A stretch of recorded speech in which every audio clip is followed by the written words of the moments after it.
Hello geometry students, my name is Jami Emigh, and this video is going to be our discussion on two sections, 4.2 and 4.3, congruent figures, and then congruent triangles by Sidesideside and Sideangleside. Okay, so let's talk about congruent figures first. Congruent figures are figures that have the exact same shape and size. It's one way to kind of oversimplify it. Just same shape, same size. Those two figures would be congruent. A little bit more technically, it means that any translation, like a flip, a rotate, a turn, a slide, does not affect whether the figures are congruent because they will still have the same shape and size. So if you can take one figure and map it onto the other figure using transformations, then the two figures are congruent. But if you need to think about it at first as just same shape and same size to wrap your head around what this congruent term means, then that's totally fine. And you can see here that all of these figures, 1, 2, 3, and 4, they're all congruent to each other. It's actually the same figure. It's just been flipped and rotated and then slid over, but it did not change shape or size, and so it's still congruent. When figures are congruent, their corresponding sides are congruent and their corresponding angles are congruent. This word corresponding is used so much in the study of geometry, so make sure you know what it means. You guys have, we've already talked about corresponding angles. For example, when you have two parallel lines cut by a transversal, then the corresponding angles are congruent. Remember, the corresponding angles are the angles that are in the same location of those two intersections there. So it's the same thing. What side is in the same location as the side and on the other triangle? They'd be called corresponding sides. So see with these two triangles here, one has been flipped upside down, but this side, AB, is in the same location as this side, RS. So those are called corresponding sides. Let's see where it's listed over here. Right here, the first one. And since they are corresponding sides, that means they are also congruent. Okay, and that's why you get this symbol in between, the congruent symbol, which is the equal sign with the squiggle over top. Okay, I'm going to erase some of this scratch work just to show more. Okay, angle R is in the same location as angle A, so that's why they are congruent. Angle B is corresponding with angle S, so they're congruent. C and T are corresponding angles, so they are congruent. Side CB and side TS are corresponding sides, so they are congruent. And the last one is side CA is in the same location or is corresponding with side TR, and that is why they are congruent. Erase all that. Okay, so the thing that's important to remember is when you have two congruent triangles like you do here, then all the corresponding sides are congruent and all the corresponding angles are congruent. Naming congruent parts. For these two figures, we are given, okay, so that means we're told to be true that quadrilateral ABCD is congruent to quadrilateral TRQS. Oh, what do they want? What do we need to do though? For the two figures, we are given that these, oh, here we go. Naming congruent parts. So we're going to name all the congruent sides and we're going to name all the congruent angles. Okay, so the figures can help, but having the congruent angles listed in the corresponding order is all that you really need. So what that means is this can be very helpful, especially since they color coded it for us. The blue one is corresponding with the blue one. I think this is like purple corresponding with purple, making them congruent. But let's say you didn't have the figures, or the figures were not as obvious because it wasn't color coded like that. If you just have the congruency statement like this right here, you can name all the corresponding parts. It's actually a really good trick. You just, A is in the same spot as T, B is in the same spot as R, C is in the same spot as Q, and D is in the same spot as S. And then you can do the same thing with the side lengths. So AB is in the same spot or corresponding with TR, so those two sides are congruent. BC and RQ are congruent. CD and QS are congruent. And then the last one will be all the way like that. That last one is DA is congruent to ST. All right, and you can confirm that with the figure. If the figure having this one twisted throws you off, you can redraw it right underneath the other quadrilateral. And that might help you see the corresponding parts. For example, A and, ooh, I labeled that wrong. Let me redo that. For example, A and T being in the same location, B and R. There we go. I was off by one. Okay. The third angles theorem says that if two angles of one triangle are congruent to two angles of another triangle, then the third angles are also congruent to each other. So if your if statement is you've got two congruent angles, so A is congruent to D and B is congruent to E, our then is that the third angle, C and F, would have to be congruent to each other, which makes sense if you think about the triangle angle sum theorem. All three of these have to add up to 180 degrees, and all three of these have to add up to 180 degrees. So if A and D are equal, and B and E are equal, we have to have C and F be equal to get to 180 degrees in both of those triangles. That is called the third angles theorem. All right, so let's use that theorem to find the value of X. So take your figures, look at your congruent markings, and try to write an equation with the letter X in it, and then solve for X. Go ahead and pause this video and try that now. Welcome back. If you wrote your equation to be the measure of angle K is 35 degrees, and then the measure of angle K is equal to the measure of angle Q, because K and Q are in corresponding positions. So this angle right here and this angle right here. By the third angles theorem, those two have to be congruent to each other, meaning that their measures have to be equal. So here's the equation with the X in it we're looking for. 35 is equal to 10x plus 5. Solving for X, you should get X equals 3. Now let's try proving triangles are congruent. We are given some congruency statements here. We're given LM is congruent to side LO. So LM is congruent to side LO. Not only was it stated, but it was also marked off with the single tick mark. Okay, so they told us that information in two different ways. MN is congruent to ON, so that would be here and here, and that information is also marked off with the geometric code. So again, told to us in two different ways. Here's a congruency statement. Angle M is congruent to angle O, and they also put that information using this single arch mark. And the last one is given to us in a congruency statement and in this double arch mark right here. Okay, so we have a lot of congruent parts already.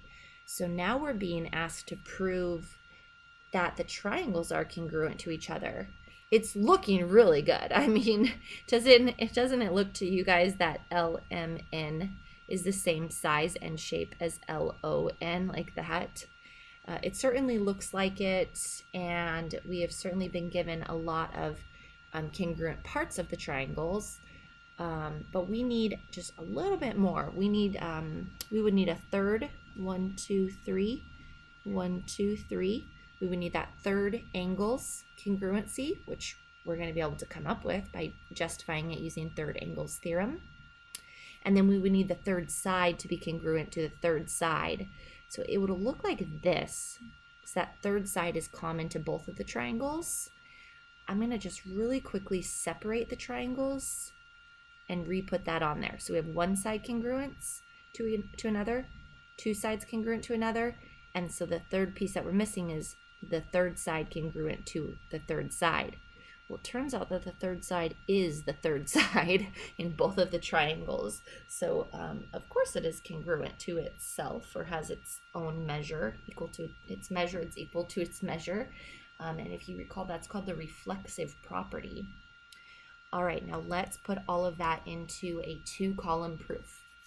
All right, we have our first column, which are our statements. That's all this stuff with equal signs, congruence signs, congruency statements, equations, stuff like that. And then our second column is the reasons, like given, by definition of, using this theorem, using that postulate, all that type of stuff goes in the reasons column. Okay, so we started with stating, I'll highlight LM, that tick mark, and that one, that's in this statement, and MN and ON, that tick mark there, is in this statement. So we're starting by addressing the sides. We were given that those two are congruent. So let's now list the third side being congruent to itself. That's LN is congruent to LN. Reason for that is reflexive property of congruency. I like to think of it as if you're looking in a reflection, like this line is itself. So if it's in the top triangle and it's in the bottom triangle and it's looking at itself like through a mirror, reflection or reflexive property of congruency. Okay, so we've got all three sides now, congruent to the other three sides and justified in the reasons column. So now we're going to address the angles. We were given these ones, and I'll highlight those. So we've got this single arch mark is in this statement here, and this double arch mark is in this statement here. Okay, reason for that was all given to us. So we now just need to write that last statement about the third angle being congruent to the third angle. So be really careful when you write this out. You've got to use 3 letters and the angle symbol. So that would be angle M to N to L is congruent to angle O to N to L. And you've got to use 3 letters for that. You can't just say angle N, because unfortunately angle N is too general. You wouldn't know which angle you're talking about if you just say angle N. All right, justification for that is the third angles theorem that we just learned.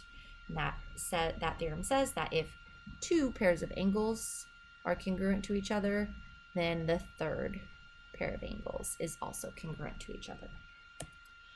And we can now state that the 2 triangles are congruent to each other, and that would be the definition of congruent triangle. And we're able to use that because all 6 parts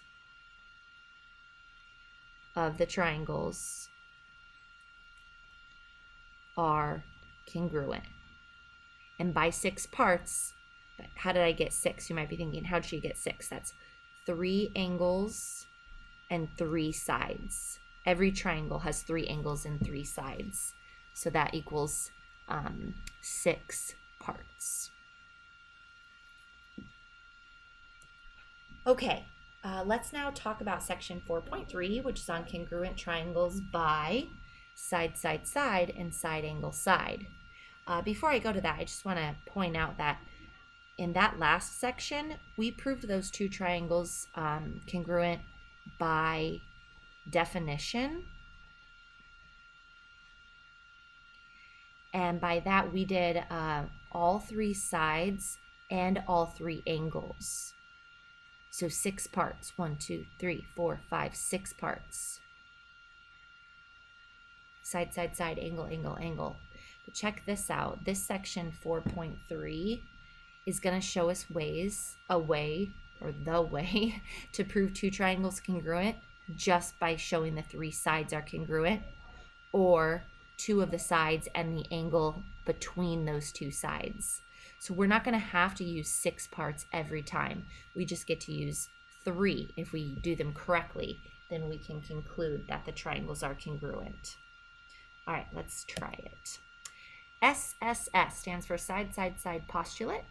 And the postulate says that if you can get all 3 pairs of sides justified as congruent to each other, then the triangles are congruent. So only 3 parts necessary. Side, side, side. All right, so let's look at this figure here.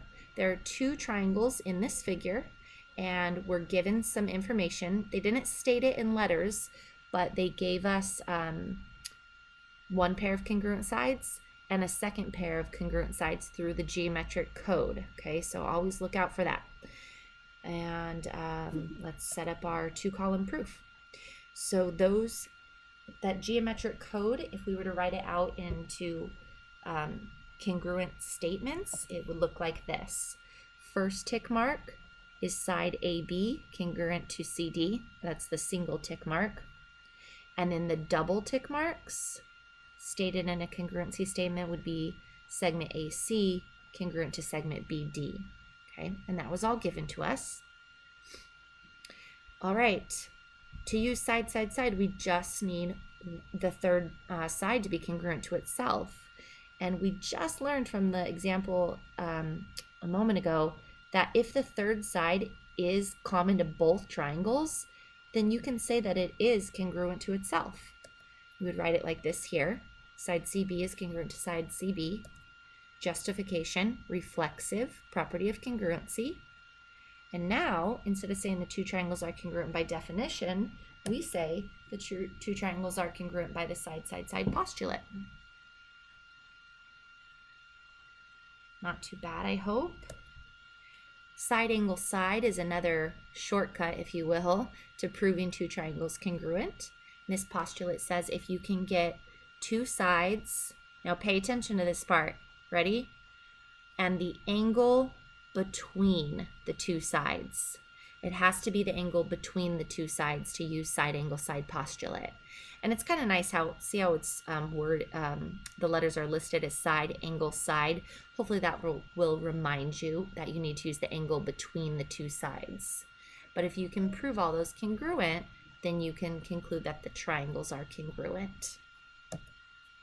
All right, this figure looks like the bow tie figure, and it has 2 triangles again. Then we're being asked to prove those 2 triangles congruent.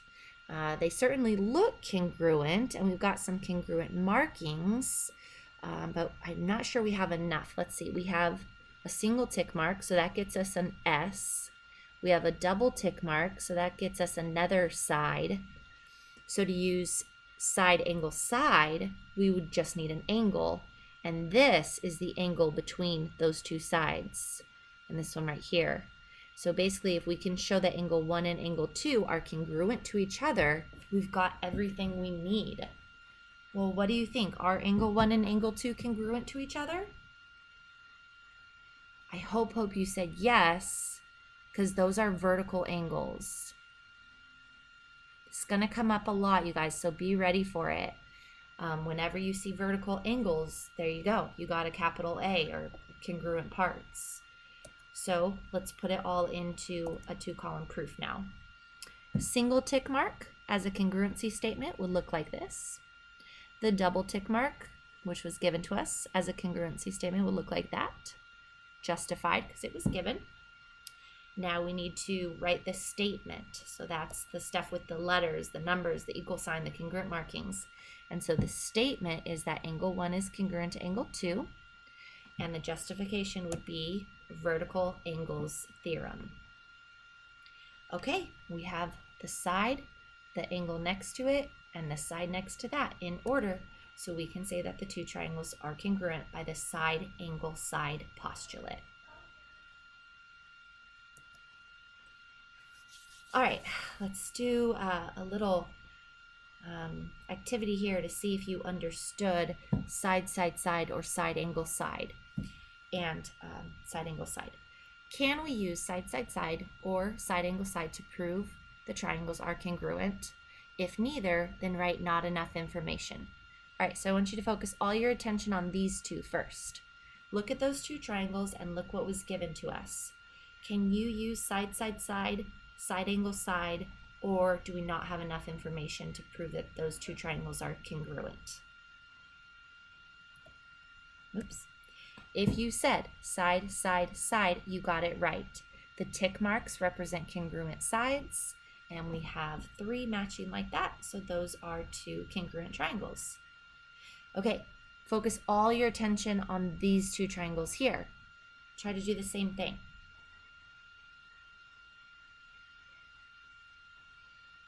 Okay, if you said side, angle, side, then you are correct. The 10 millimeters gets a single tick mark with the other 10 millimeters. The 13 millimeters, I'll use a double tick mark with the other 13 millimeter side. And then the 110 degree angle and the other 110 degree angle are have the same measure, and therefore they get the congruent arch mark. So we have 1 pair of sides, 1 pair of angles, and another pair of sides for side, angle, side. Okay, focus all of your attention on these 2 triangles. Same question. If you said not enough information, then you got it right.